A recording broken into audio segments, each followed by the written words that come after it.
Сегодня у меня будет собеседник, очень интересный человек. Он проживает в Соединенных Штатах Америки. Поэтому у меня сегодня будет собеседование или разговор на русском языке. Добро пожаловать, Михаил.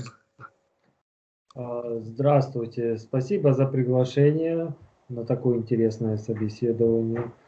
И буду рад принять в нем участие.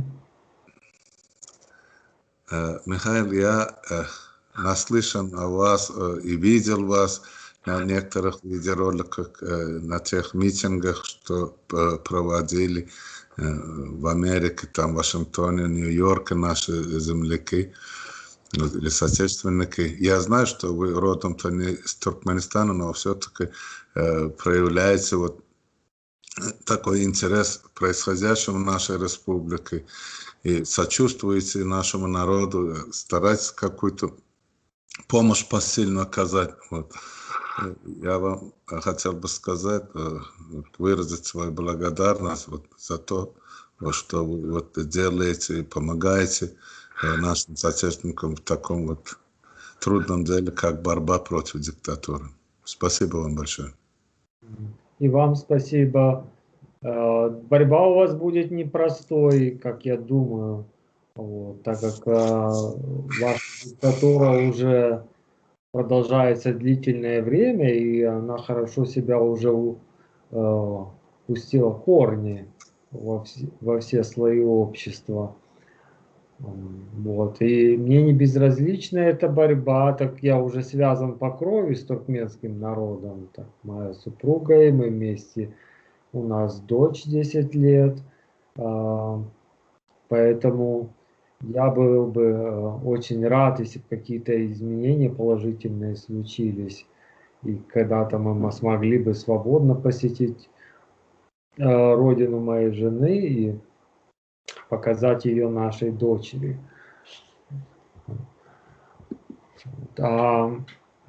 У Туркмении, я считаю, сложное положение, так как, мне кажется, главные действующие силы на геополитической арене, они как-то мало ей интересуются.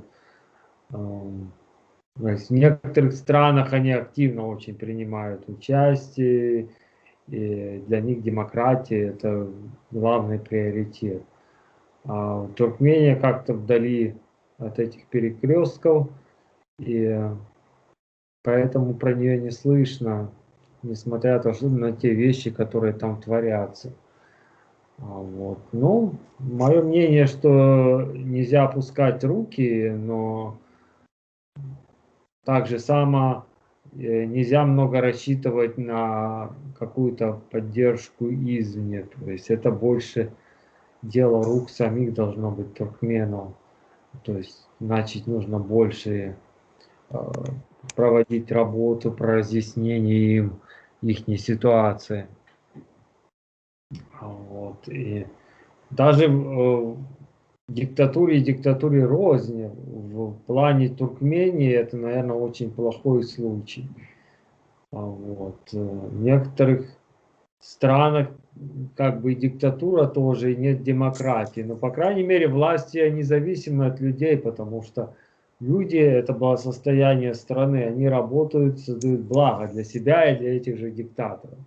Туркменский же диктатор очень хорошо устроился. Он сел как бы на трубу, посылает газ, получает деньги, и ему как бы туркменские люди вообще не нужны, они ему мешают. И поэтому он на них смотрит как на каких-то муравьев, которые так просто какая-то создают ему комфорт какой-то, охрану, но в принципе его доход, его клики не зависит от них, от людей самих, от их работы так напрямую, как в других странах. Поэтому он, мне кажется, просто пытается от людей избавиться разными средствами, то есть заморить их голодом, вынудить их покинуть страну. То есть люди должны это понять, что они ему не нужны. И все, они должны посмотреть и взять дело в свои руки. То есть никто извне не придет им помочь. Это надо людям объяснить. Вот, если они сами не выйдут, не изменят что-то, какие-то силы извне не придут, за них это не сделают. А диктатору они просто как лишние рты. Вот. Их нужно кормить, а если как-то заморить голодом, вынудить эмигрировать, это ему только больше денег останется. С той трубы, которую он качает газ, получает какую-то прибыль. А так нужно еще людей кормить как-то, какие-то им пенсии давать, что-то. А так ему нужна какая-то минимальное количество людей, как для охраны, для какой-то обслуги и все. То есть рассчитывать на то, что он проявит какую-то заботу о людях, как-то побеспокоиться, абсолютно не на что рассчитывать. Вот. Он будет до последнего изводить людей, вынуждать их покидать родину. Сколько я знаю, даже еще из этого прибыль имеет, мзду берет с тех, кто пытается уехать. То есть это какой-то тупиковый, просто тупиковый вариант. То есть нужно найти людей, которые действительно болеют за страну, болеют за людей, которые там живут, и как-то разъяснить это людям, что у них очень плохое положение сейчас, даже хуже, чем в каких-то других диктатурах. Потому что другие диктатуры, они хоть как-то от людей зависят. По крайней мере, они что-то работают, что-то производят. В случае Туркмении это, по-моему, худший вариант. Человек сел на трубу, качает газ, получает деньги. Чем меньше людей, тем их больше себе оставит. То есть такая простая математика. То есть его задача выжить людей из Туркмении, то есть оставить какой-то минимум для своей обслуги, это для охраны и так далее. Очень, мне кажется, это очень плохой случай. Это надо людям объяснить, что если они ничего не будут делать, изменений к их не придут, потому что в том виде это устраивает вашего диктатора, это устраивает окружающих игроков, потому что они не видят какой-то геополитической очень ценности в Туркмении. То есть когда-то они интересовались, Европа интересовалась туркменским газом, какие-то были продвижения, что открыть ее как-то для остального мира. Но, по-моему, они сейчас уже свои аппетиты уже удовлетворили с разных других источников, и эта тема отпала. Вот такая непростая ситуация. Михаил, спасибо за свежий взгляд со стороны. Понимаете, это мы как бы в своей туркменской политической кухне привыкли, вот каждый как бы со своего угла вот, говорит за наше общее болото. А тут свежий взгляд со стороны человека, который как бы и не жил там, но в то же время видит ситуацию, понимаете, вот, свежим взглядом. Спасибо. Я точно так же мыслю, как и вы, в том плане, что этому диктатору народ, проживающий в Туркменистане, не нужен совершенно. Потому что, чтобы добыть подземный, полезный, ископаемый, там народ не нужен. Там достаточно этих иностранных компаний, которые приезжают, пробывают, забирают все, опустошают, свою часть денег забрали, ему что-то подкинули и уехали. Земля уже пустует. Поэтому в казне нет ни денег, нет ни работы в республике. Значит, уже и голод надвигается. И большинство населения уже за рубежом. По нашим подсчетам, правда, это уже как бы не точные цифры, но все же все говорят к тому, что 65% из общего количества населения Туркменистана сейчас проживает за рубежом или находится за пределами Туркменистана. Это все в основном 99% это трудовые мигранты. И это самое, учеба там может занимать среди молодежи, может быть, 1%. И то в зависимости от способности родителей оплачивать учебу этих ребят и девчат. Потому что за рубежом не очень легко им осваивать вот эти программы, которые преподают им что на русском, что на английском языках, понимаете? Потому что преподавание, это самый преподавательский состав в Туркменистане, ну, как вам сказать, ну, очень на низком уровне, это или в плачевном состоянии, все сама система образования. Поэтому вот то, что вы говорите, оно имеет место быть, это горько, но правда. Потому что уже я, по моим наблюдениям, уже лет 12 после того, как этот прошел второй, он уже начал потихоньку протеснять и выживать народ оттуда. Он не ждет их обратно в Туркменистан. Они ему не нужны как лишние рты, чтобы им не платить зарплату, чтобы им не платить социалку, чтобы им в конце-то концов не платить пенсию этим людям.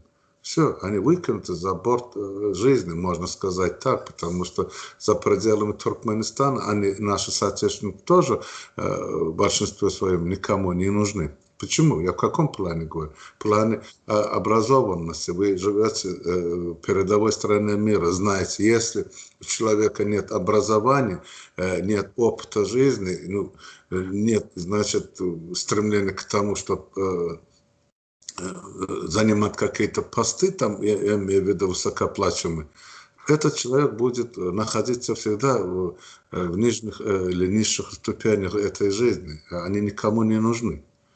Вот поэтому вот в таком положении оказался наш народ. Но он это незаслуженно оказался в этом. Народ не то, что сам по себе деградируется, нет. Это два диктатора со своими внедренными очень хитрыми схемами сделали так, что народ стал как бы, вот, как вам сказать, ну, на задворках вот этого 21 века.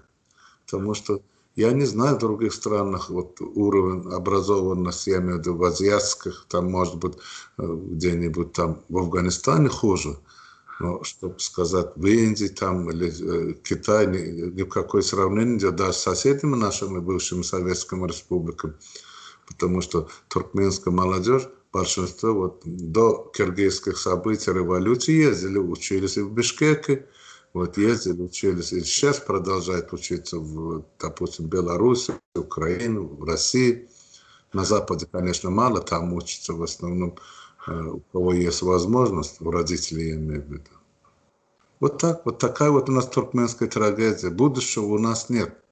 Единственная вся надежда на ту молодежь или на ту часть населения или граждан Туркменистана, которых по каким-либо причинам в разные времена выехали за рубеж, за пределы Туркменистана, получили прекрасное образование, имеют очень хорошую профессию, устойчивую жизнь, зарплату, семьи, как вы говорите, все у людей есть обеспеченность или обеспеченная жизнь, но у них нет одного, нет родины. Вот это вот щемит у всех в душе и сердце болит. Вот в этом, я думаю, будущее объединение наших соотечественников, находящих или проживающих, или обучающихся за рубежом. Да, я очень согласен с тем, что вы говорите. Могу только заметить, что вот эта мысль и вот это вот положение вещей нужно доносить до людей более конкретно и более часто в всех выступлениях.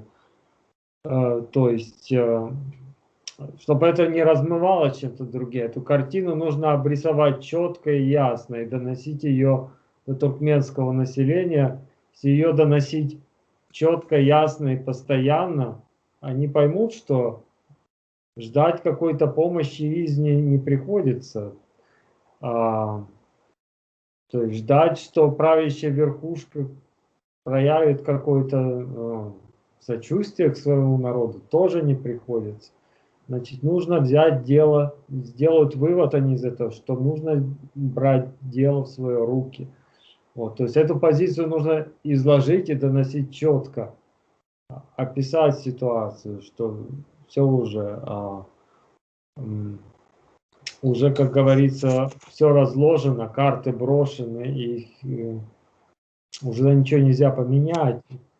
Нужно только брать действия в свои руки и действовать изнутри страны, потому что за границей у иммигрантов, конечно, они пытаются объединиться, конечно, но проблема в том, что мало влияния, так как Туркмения оказалась как-то в стороне от каких-то стратегических интересов, как другие страны. Они там находятся где-то на берегу моря, у них там есть порты какие-то.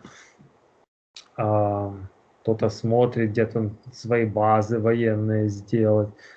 Может быть, кто-то смотрит и на Туркмению в этом плане, но пока как-то это не вылезло вообще. Несмотря на такой уровень диктатуры и такой уровень нарушения прав человека, мы про Туркмению не слышим как-то на международной арене. И несмотря даже на все наши усилия, мы стараемся. Ну, мы, конечно, будем продолжать. То есть я буду свою поддержку дальше оказывать. Но эту позицию надо до людей в Туркмении четко доносить, более лаконично, сжато, чтобы они эту картину увидели ярко и четко. Тогда постепенно для них начнет проясняться, что им нужно действовать самим, что ждать на какие-то изменения, которые придут со стороны, не приходится. Это будет слишком поздно практически. Останется диктатор со своей кликой, какая-то своя супруга, а все остальные будут выжаты из страны или заморены голодом. Практически такой постепенный геноцид идет туркменского народа, то есть постепенный. Потом когда-то про него скажут, но уже будут поздно. Вот такая моя точка зрения. Да, вы совершенно правы. Если сейчас народ сам не возьмется за строительство своей будущей жизни и не возьмется за то, чтобы исправить ситуацию, чтобы не кивать на ближнего или на другого, что вот пусть они сделают, а я подожду, посмотрю на результат их труда, может и вернусь, а может поживу и тут, пока здоровье позволяет, какие-то деньги получают люди. Но они не думают совершенно, что их ждет в будущем. Ведь особенно тех наших сограждан, которые проживают на территории Турецкой Республики, им же ведь никто не собирается там платить пенсию там по старости или другой, третье, потому что они не граждане этой республики. Во-вторых, много из них трудятся как бы в серой зоне, то есть белой зарплаты нет у них. То есть они со своих зарплат не платят налоги, отчисления профсоюза там или что-то как-то. Я не знаю турецкую систему, конечно, в этом плане. Она не такая понятна для меня, я в Швеции проживаю. Вот поэтому есть большие опасения, что народ к старости, вот это нынешнее молодое поколение, останется ни с чем. И без родины, и без достойной старости и пенсии.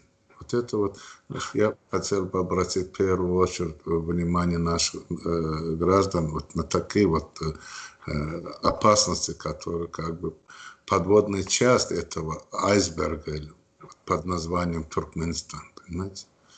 Вот. Я очень вам благодарен, Михаил, вот, за знакомство, за такое приятное вот собеседование.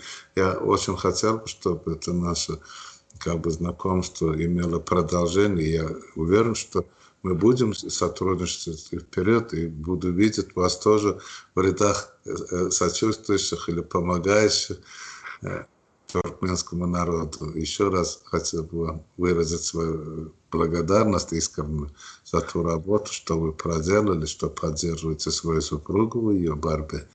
Это многого значит. Понимаете? Дай Бог всем вам здоровья, семейного счастья, и давайте будем это сам попробуем, как этот эфир пойдет.